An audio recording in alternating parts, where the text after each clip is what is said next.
Friday, everybody. Today we have a very special edition episode talking about the fire contract. I'm super excited for this.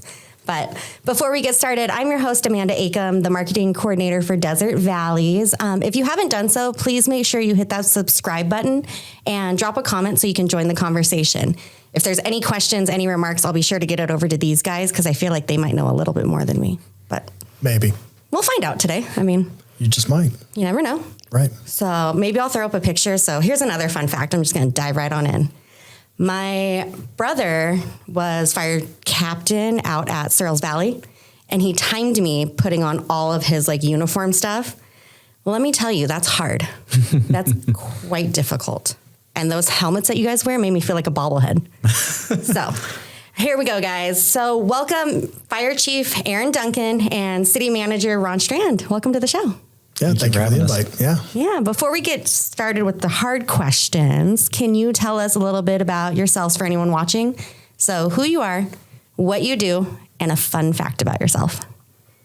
Rochambeau. Well, who's going to take the lead on that? Go ahead, Ron. Okay. Yeah, my name is Ron Strand. I'm currently the city manager. I've been with the city going on 37 years. The first 32 years with the city, I was in the police department. My last 10 years as chief of police, and then in 2017, I was appointed by the city council to be their city manager, and that will be 5 years this July. And so a fun fact about myself, I'm sure everybody kind of knows I mountain bike and road bike a lot. So I spent a lot of time up in the foothills, mountain biking with friends, and especially my youngest daughter, Amanda. Oh, how fun. Yeah, just your name. So yeah, it started off when she first started. Bike. Yeah, when she first started, when she first started riding, she was really slow, and I looked at her and I go, "You're gonna be much faster than me here shortly," and I don't keep up with her anymore. Really? So, yeah. So is it like that extreme mountain biking? Is she into any of that? No, not much the downhill, but more of the endurance, long distance riding. Yeah. Nope. I think motorcycles are about as bicycly as I get. Yeah. Desert rat. So, Aaron? Hey, my name's Aaron Duncan. I'm a proud father of 3 boys. I've been with the County of Kern for a little over 20 years. I started out as an explorer, promoted my way up to being a reserve, and then I got on one of our wildland firefighting crews, and then I was hired full time. I've been your fire chief for the last going on 9 whole months, and fun fact about myself is I'm a terrible golfer, and I really like to work on cars. I'm a big classic car fan. Anything from the 60s I love to work on. Very nice. Yes. That's rad. My husband's currently working on a 55 Chevy Bel Air with our 5-year-old son. You can't beat that. Anytime you can get with a kid under a hood, teaching them mechanics, that's just great bonding time. Yep. I keep waiting for him to take a wrench or something and just bang the side and be like, yeah, this is so fun. Bet Dad would love that. I'm sure. I leave that to them. Yeah. Alrighty, guys. So we're going to talk about the new fire contract that starts this year. Is it already in effect? Yeah, it begins July 1st. Okay. And City Council unanimously voted that into effect, correct? Correct. Yeah, we made the presentation a couple months ago, and they approved it unanimously. And then we came back the following month because we had some technical difficulties at the meeting, and then we readdressed it at a couple meetings ago, just to be able to let the public kind of understand what's going on, why our costs for fire services are going up. And of course, obviously, this is one of the reasons why we're here today is to try and keep the outreach to the community on why it was important for us to maintain our relationship with Kern County Fire, and to kind of explain, why this increase had to occur. Okay. So one of the first questions I had is, in each of your respective views, can you give us a little history of the, current fire contract and the one that goes into effect on July 1? Yeah, I think I can start that. I think it goes back to the Kern County Fire Department has been with the city of Ridgecrest since the 70s. Mm-hmm. So we're kind of going on our 3rd iteration of contract. Back in the 70s, when we first became your fire department, we were just collecting the fire fund. That is the parcel tax on your parcel of property. Okay. And that's what the fire department would collect for the services.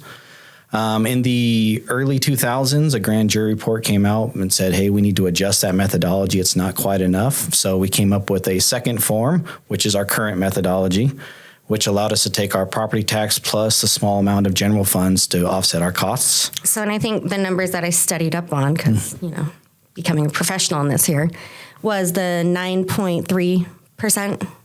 Yes. Yeah, of the 1% city property tax? Yeah, that's what the actual fire fund is for the city of Ridgecrest. Now, that increment does change depending upon the tax rate area throughout the county. Some are a little less, some are a little more, but ours currently is 9.3%. So in other words, every dollar you pay in your property taxes, 9.3 cents goes into the fire fund. Okay. Yeah. I feel like, can I set out a tip jar for you guys? Get you a little bit more there? It's needed, trust me. Okay, got it. I won't say where it's going. I'll just say, come tip Amanda and I'll donate it. Perfect. There we go. Perfect.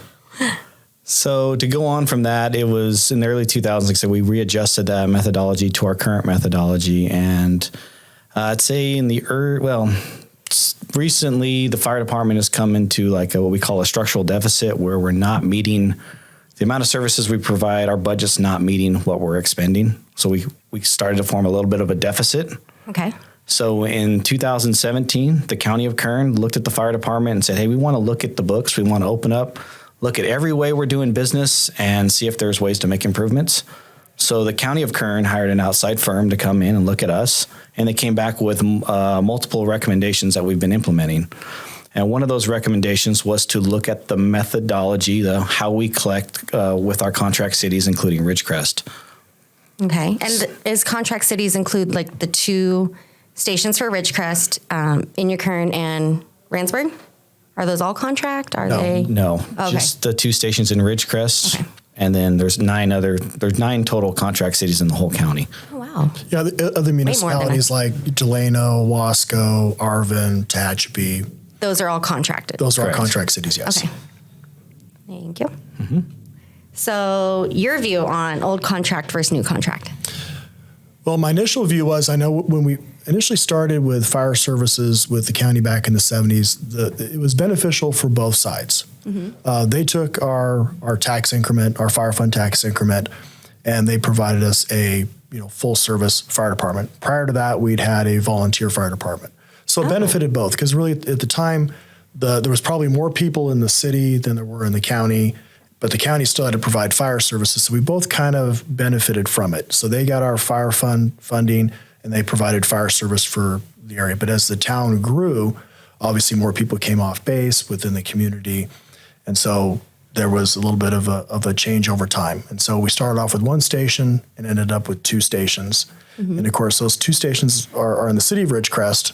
And then you have 2 other stations, one in Randsburg and the other in Kern, that all kind of work together to provide a full service, a fire response, to the community. So when we're looking at the contract, we did look at in 2007 when we did the contract at that time, we started having to pay more out of the general fund, because the way that the methodology went, it was based on a per capita, and we were not really collecting enough tax revenues at the time to make up for that. So that was the first time when the city started actually augmenting the fire fund with general fund money.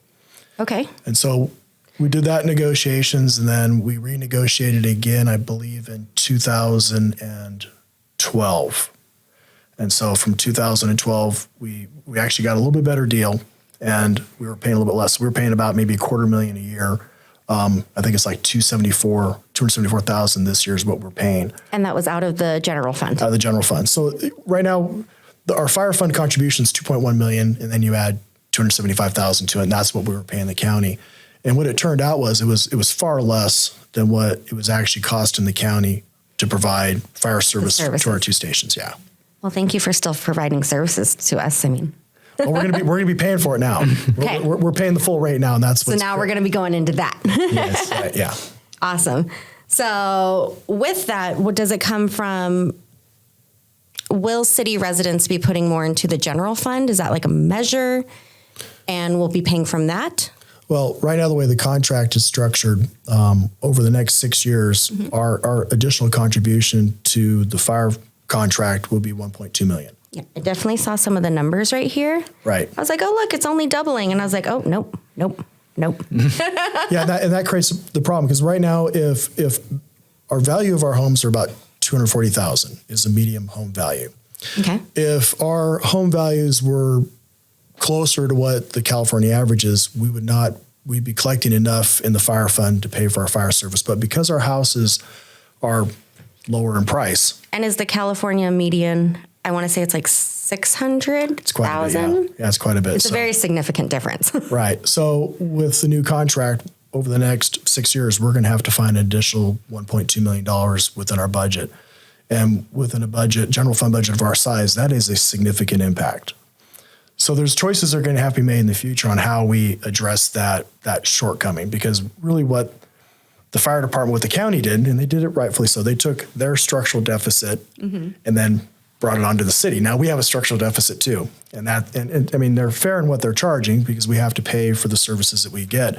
But now we're going to have to find a way of how do we bridge that gap? Do we seek additional revenues?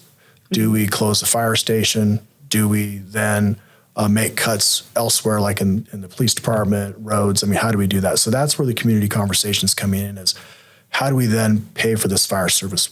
You know, we did our research on it. We hired, the cities all hired a firm that specializes in looking at fire departments and studies on fire agencies. And so we did look at the costs that we're getting, and the cost that we have is a very fair cost, because to do it on our own would cost us significantly more. So there is a value with staying with Kern County. One, because it's a regional effort, and secondly, it's at the end of the day, it's going to be cheaper in the long run. In other words, we cannot form our own fire department to do it for less than what the fire department's currently charging us. And I can assume starting from scratch, it's definitely going to cost more to build from the ground up our own fire. Correct. You're talking our own fire station, fire equipment, training, our own command staff. Okay. So you're talking a fairly significant sum of funds to be able, once, to get it started, but then two, just to maintain it. So for the fire services, and if people have these questions wondering about, like you said, the police department, roads, who would they go to contact to, I guess, get their voices heard? We do have on our webpage, where you can have the community outreach, where you can log on, you can pose your question, you'll come to us, and we'll be able to get back and get you an answer. I'll be sure to get that link in there then. Correct. For people. I mean, they can always message me too, and I'll forward it to you guys, like I said. Right. So you mentioned about dropping down to one station versus two. What would that impact, or how could that impact a city of our size? That would be a significant impact. The fire service is, it has to be really resilient and redundant. So we rely on all the fire stations to work together. So if one station's on a fire, the other stations can help fill that void that happens. Every day in the city of Ridgecrest, we have multiple calls go on at the same time, which means Station 74 in Ridgecrest is on a Mediclade, and at the same time, 77 is probably working a traffic collision somewhere or a different Mediclade. So taking one of those components out of the city, it's going to make for longer response times, which inherently puts the public at more danger and increases our risk, which is the last thing we wanted to do. That's terrifying, actually. Because, I'll be honest, I don't see that impact a lot. In my office, I'll hear the sirens, and you don't think about that. We're in a small town, response time is quick, but removing one of those resources could be more detrimental in the long run, obviously. Yes. Correct. So, and will this have any impact on in your Kern or Randsburg? Do they come in and help with any emergency services here in our town? They do. The city contract with Ridgecrest will have no effect on how Inyo Kern and Randsburg operate. Okay. But it will affect them, because if there's a fire in Inyo Kern, we do rely on the Ridgecrest Fire Department stations to assist Inyo Kern. So that's one less engine that's helping the residents in Inyo Kern as well. So again, it's why we rely on each other to make the system work. Right. So if you went to one station in Ridgecrest, it would have an effect for the entire county, to the entire Indian Wells Valley, because you would take that component, those extra bodies and engines out of the equation. Especially being rural, because I don't assume an engine's coming from Bakersfield very quickly to come help. It will come, but it's not coming quickly. Yes. Yeah, it's not coming quickly. So with this going into effect in July 1, will there be any voting in November that we see regarding the fire contract? That's still to be determined by the council. I know that we're going to be discussing this topic during our budget meeting in May and June. Okay. And then the council will have to decide from there, which way we're going to head. Do we entertain a revenue measure, a self-help revenue measure in the November election? That's really up to the council and really to the community to decide if we go that way. And if we don't go that way, then we're going to really seriously have to be looking at how are we going to address these additional costs over time. And really, it's either going to be requesting to close the station or making significant cuts within the city. So a self-help measure, would that just be solely in regards to fire, or would that also funnel into other areas such as like measure, was it V, measure L? Right, that'd be up to the council how we structure that. I mean, we do have other issues within the community that we can address. We obviously, like Kern County, we have recruitment and retention issues with our employees because we have a number of employees that are really not paid anywhere near their market rate. And we do have an issue, especially like in the police department, where we're losing a lot of officers to other departments because of our pay. We do have other quality of life issues that we can look at. I know that one of the issues everybody's talking about is the pool. Now, whether or not we'd ever include that in there, I don't know. But I would assume if anything happens, it'd be a general measure that would allow us to address the fire contract and other issues. But obviously, those things need to be discussed further, and the decision needs to be made here in the next few months on how we're going to proceed. So is the majority of our fire staffing and everyone volunteer? Are they local? Is it different rotations? I will tell you that we're not volunteer. They're all full-time paid professional firefighters. Okay. Many of the firefighters who work in Ridgecrest do live out in this area. I know that they love working out here.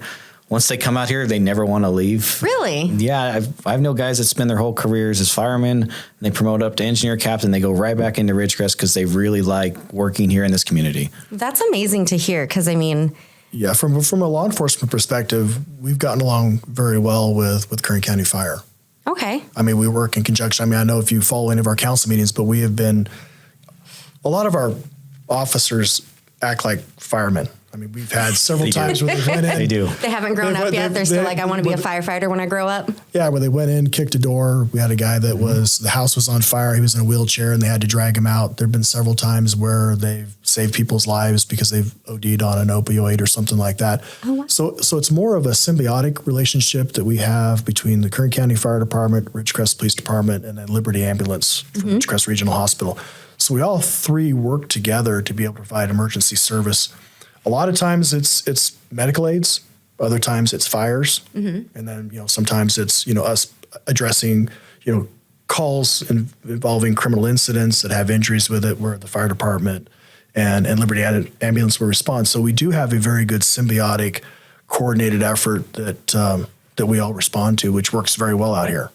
I think that's fantastic. It's not like, oh, that's not my job, so I'm not going to do it. I'm just going to wait. So I think that helps benefit everyone in the community in keeping them alive. But also, like you said, everyone works together. It shows that camaraderie and all the back end politics of it is not affecting the services we're getting. Right. And then one of the things maybe I'll ask Aaron to address is the number of home fires we have here. We do have a number of, probably a significant number of home fires here for whatever reason, that by going down to one station will significantly affect their ability to be able to. I think that's great. That definitely did not come up on my radar for address that fire. And I think that, going down or reducing fire staffing and what the effects of that would be in your response to a fire. Yeah, so he's right. We do have a lot of fires in Ridgecrest. Is it, I guess, more than average in Ridgecrest? I wouldn't say it's more than average. I would just say it's just older homes, and you just start to get, just wear and tear that just happens to happen. It happens all throughout the whole county. Okay. But we have to look at the safety of our firefighters. So when you send 3 people to a fire, we have a rule set to us by OSHA that says 2 in, 2 out, which means to put 2 people inside of a home that's on fire, I should have 2 people outside just in case, heaven forbid, something were to happen inside, a roof were to collapse or anything. I need to have firefighters to be able to go rescue the firefighters inside. So to do that, if we lost one of the stations here, that means my next 2 in guys to come help be outside would be coming from Inyo Kern, Randsburg, which that reduces my effectiveness to be able to go in and make rescues and keep my firefighters safe. Because even if say it's one station here, they get on site first, they still have to wait that delayed time for the outside sources to come in. There are some exclusions, like if they were to hear babies screaming inside, they can affect the rescue. But if they come in, they just see that there's a house on fire, they have to do exterior operations, fight fire from the outside. They can't go inside until they have a safety measure in place. Wow. I mean, what if someone's, that's in my mind, what if someone's injured inside, cannot speak, and then waiting. Right. So that's why it's critical that we maintain the level of fire services that we have currently.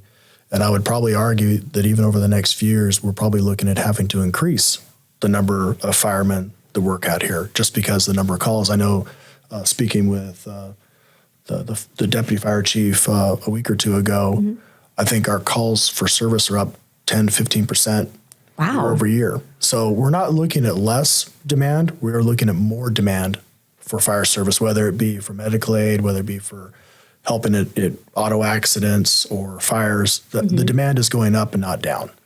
Now, is there any partnership with, I believe, China Lake Fire Department? Is there still a fire department on base? There is, but China Lake doesn't always get to leave. They have to ask permission to leave, I believe. And I can't really speak for China Lake, but typically you have to make a request and see if they can come off. But if they're doing something, that's no guarantee that they can come. Gotcha. Yeah, their number one priority is taking care of the assets on the installation. Absolutely. I mean, right. I was just thinking, I was like, I've seen their fire truck. It's pretty shiny, classic fire truck. I'm like, do they ever come out here though? But they have in the past. Okay. But I would say that if it's not our first go-to resource. Correct. Okay. I mean, depending upon how significant it was, probably their staffing. But I would say that their number one job is to protect the assets and the personnel on the installation. So with staffing, you said there's typically 3 at each station? Yes. In the future, if things go grand, is there a possibility of having more, or is that the norm for all stations? That is our typical norm in Kern County. But as Ron said, as the city grows, we should be expanding the fire service as well. Kind of echoing what he said earlier, since 2010, we've seen our call volume double, not just in Ridgecrest, but countywide. So more demand for service, more people are using 911 as their medical. That's how they get to an ER. So as new hotels come to town, those become more occupancy, people coming through town, that just increases the risk. So we need to add services. Now, if we went down to one station, would we be able to staff the remaining one station with more, or it still would just be 3? Right now, it would just be 3. I know that's something that Ron and I were discussing on what that staffing would look like depending on the risk. Gotcha. Yeah, those buildings are only so big, and they normally stay the night there. So there's only so many bunks in the building and so much room for fire equipment. Wow. I feel like we need to do a DV live city talk on site and just do a walkthrough. If you guys want to come to a fire station, we'd love to do that. There we go. I'll have my son be the host of that one. Perfect. He will love it. We can show you a classic white fire engine, not the red ones. What? Yeah. There we go. Maybe we'll have him walk around in the boots and stuff. Perfect. There is size. Yeah, one of the things that we negotiate in the contract, which I think is good for the citizens of Ridgecrest, is we are paying into a capital improvement fund now that goes towards the city of Ridgecrest, goes towards our equipment. In other words, there's a portion of our payment now that is directly related to replacing the fire engines that are assigned in Ridgecrest, as well as maintenance of the buildings. Okay. So one of the things that we're really trying to do is to make sure that the fire stations that we have in Ridgecrest are habitable and nice for the firefighters to live in while they're here, and also to make sure that we have up-to-date modern fire equipment that I can actually make it to the call. I mean, that would be helpful, especially if it sounds like a lot of the housing is older, catching more fire. We don't want the fire engine breaking down on the way there. Right. No. And that was one of the things I think that all the contract cities negotiated in there was just to make sure that when we had that capital improvement line item in there, that it actually was retained into the city's account for the purchase of equipment here. So that was important for a lot of us, just to make sure that there's always needs throughout the agency. There might be a need in Woodford's more than Ridgecrest, but at least we're looking, hey, let's make sure we keep this money here locally for our equipment, and it provides a little bit of relief on the county overall, because now we're paying for our equipment. And Well, and I think that's something to shed light on, because when people hear about this and the increased cost, they think it's just going straight to cutting a paycheck. And it's not. Like, it's going, like you said, to ensuring all the services are handled, all of the equipment is up to date and able to be maintained. Right. So, when the county first approached us, I think this must have been July of 20, when we were, learned about the new methodology. And at first it was a fairly big shock, because you get used to only paying a certain amount. And then you look at the amount going, well, I'm going for out of pocket $275, because I really thought that we were going to be to zero. That was my thought. I was going to be saving $275,000 to the general fund. They could be budgeted elsewhere in the budget. And when we got that, it was initial sticker shock. And all of the contract cities got together, and we hired a firm, and we really took a look at what that methodology was to make sure that it was fair. And we spent a lot of time, and we made sure that what the county was imposing in this new methodology was actually fair for the contract cities, fair for the citizens. And I can say that after looking at it, it is. Well, I think if it was 2020, right after the earthquakes, that probably opened a lot of eyes for our emergency services. Correct. Right. I do want to echo a couple things that he said, though. Sticker shock, absolutely. And the county knows that. I mean, we can't just ask you to go from $250,000 to 1.4 million the next year. So we built in a 6-year phase in. So it's 16% of the 1.4 million the first year, 32, 48, and it goes on until after 6 years it's fully implemented. Right. Okay. It's still painful though. Yeah. It's still painful. It definitely, like just looking at the numbers, and my job at the credit union, I don't deal with numbers. That's another fun fact. I'm here, don't handle any of the money. But I was looking, I was like, wow, that is that shock. But I think getting the information out there the way you guys have been has been great in helping people. I hope this helps people as well in another sense, because it's needed. I mean, I'll speak for myself that it's needed. Just the response time, like you said, it's growing, the city's growing. Why would we start going backwards when everything is moving forwards? Right. And one of the things that I've known for a significant amount of time is we're in an isolated area. Yeah. I mean, I think one of the reasons why I think we get along so well with the fire department is that we're out here, we have to rely upon each other. Mm-hmm. There's not backup coming anywhere close. It's hour, 2 hours away. So those of us that are working public safety within the valley, we have to rely upon ourselves to be able to get the job done. Right. It's a tight bond out here. Yeah. I mean, it's like their own fire department. Really? Yeah, and they call it like a desert metro fire department, which is because they know these stations all work together and they're their own department. They aren't like, oh, hey, we're going out here, we're used to this. Like, new guys come in, they're like, wow, we're in the middle of nowhere. And they just dive right on in. Right. And they're close crews that drill together all the time because they know they're going to be working together. That's awesome. That's great to hear. And I mean, like you said, we're 2 hours out from anyone else. So it's scary.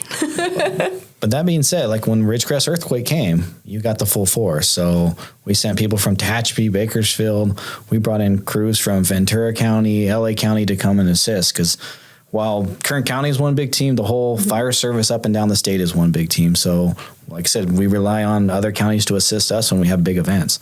Yeah, that's amazing. I mean, I'm glad it's all one team. It's not, well, I don't want to drive 4 hours. I don't want to go from the beach to the desert. Yeah. When everyone else was trying to leave here. So anything else you guys want to talk on, key points, key dates for the change in the fire contract? No, I mean, it becomes effective July 1st and our payment gets increased July 1st. So we're budgeting for it this year in the budget. There we go. I'm glad you guys are planning. Right. And that's what's going to stimulate the conversation to council is how do we address this in the future? And I think that, we have to be open and honest with the community. We have to, talk to them about, hey, this is what's going on. This is why it happened. Because a lot of people just go to the negative. Well, they're increasing it out of nowhere. But no, we really did our due diligence to make sure that we were underpaying significantly. We were getting a very good deal for a very long time as a city of Ridgecrest and I would say several of the contract cities. And so now that it's fixed, we're going to have to find a way of paying for our fire service like everybody else does. So July 1, does that mean we still have time to decide, like it's going to implement, like you said, it's still going to council, see what voting comes up. How soon would the conversation have to start then after July 1 of going possibly down to one station, or Well, I think that we're finding. Well, I think that's going to have to be a resource. decision that's going to be made by the city council with obviously input from the community. So I would say that, we're going to be discussing it this year during the budget, and that's where the conversation will start. Where it goes from there, I don't know. It'll be up to the council. So it doesn't mean, the 4th of July fires, we only have one fire station. No, before we ever went down to one station, there would be a significant amount of public input, public meetings. I mean, we would just not cut the fire service in half without really going to the public and saying, hey, this is your choice. Do you really want to go here? And because right now, most people probably don't know. They're just living their lives. They're going to work. They're raising their kids. They're going to ball games. They're used to it, and then all of a sudden they're used to it. And so, really, at the end of the day, it's really on us to reach out to the community and say, hey, we really have an issue here that we need you to be engaged in. And so that's obviously one of the reasons why we're here today. It's one of the reasons why we've been, bringing it up at council, and we've, been trying to educate the community on it. So I would assume over the next several months, we're going to be reaching out to the community, letting them know, what the issue is and what maybe the potential solution is going to be. Well, and I think that's good, because one thing that Mayor Bruin and I have talked about before is that they've heard a lot of feedback from the community that their voices aren't heard, or when things happen, it's always after the fact. There was never enough notice. So I think that they've been doing a great job at implementing different ways to reach the community and trying to get out there. I mean, our city's on TikTok. Like, that's definitely a way to generate the younger population. Yeah, I got the mayor that does a TikTok video every 2 weeks after the council meeting to do a summary. Oh, wow. Hey, he's doing a good job. In fact, he did one outside of Station 74 after we approved the contract. Yeah. I'm waiting for him to do like one of the dance challenge things on there. So we'll see. Maybe you can jump in on that. Oh, no. No. I know. That's one of my facts. I don't do those sort of things. What? You don't dance or do social media? Oh, well, we do social media. Yeah, we're getting out there quite a bit as a city, and like I said, I mean our presence on the social media has increased significantly the last 6-7 months. Well, and I think it's a great way to leverage where society's going, Right. good and bad. But it's getting the word out there, meeting people where they're at. Right. You can't just put everything in print in our newspapers, as great as that would be, but how many people actually still read the paper? I know it goes online, but meeting them at social media, it's like, wow, you guys are on here doing this. So I think it's a great way. We're trying. It's fun. I also really enjoyed when they did the street sweeper naming contest. I know. And we brought back one name by popular demand. They got cut and people got upset, so we brought it back. And So do the fire engines have names? City of Ridgecrest, Kern, probably Brandsburg. Exactly. Dang. I was thinking something on there. Well, so, okay. This is something that just popped in my head. Do we still have Smokey the Bear? Smokey the Bear, yes, does exist. It's part of the United States Forest Service. That is their big public education. I vaguely remember in elementary school having Smokey the Bear come with all the firefighters at an assembly. So I'm just asking. Well, we do public education, so we could easily partner with the Forest Service and bring probably Smokey the Bear to Ridgecrest. I'm sure Smokey the Bear is probably trademarked by now. Mm-hmm. Yeah. Probably. Is he owned by Disney by now too? I have no idea. They own everything. Right? I mean, we were just talking about stocks the other day, and my grandma, she was like, you need to take stock in Disney. They own everything. And I was like, that's true. So thank you guys so much for being here. And honestly, I would love to see you guys back before the end of the year, talk about where we're going, updates, anything like that. Sure. Absolutely. More than happy to. Yeah. Thank you. So everyone watching, thank you for tuning in today. Again, if you have any questions, I'm going to link to the City of Ridgecrest where you can talk to them, ask questions. But if you have something directly, feel free to comment and I will get the information where it needs to go. And I hope you all have a great weekend. Thanks, guys, again. Great. Thank you, Amanda. Thank you for having us. Yeah.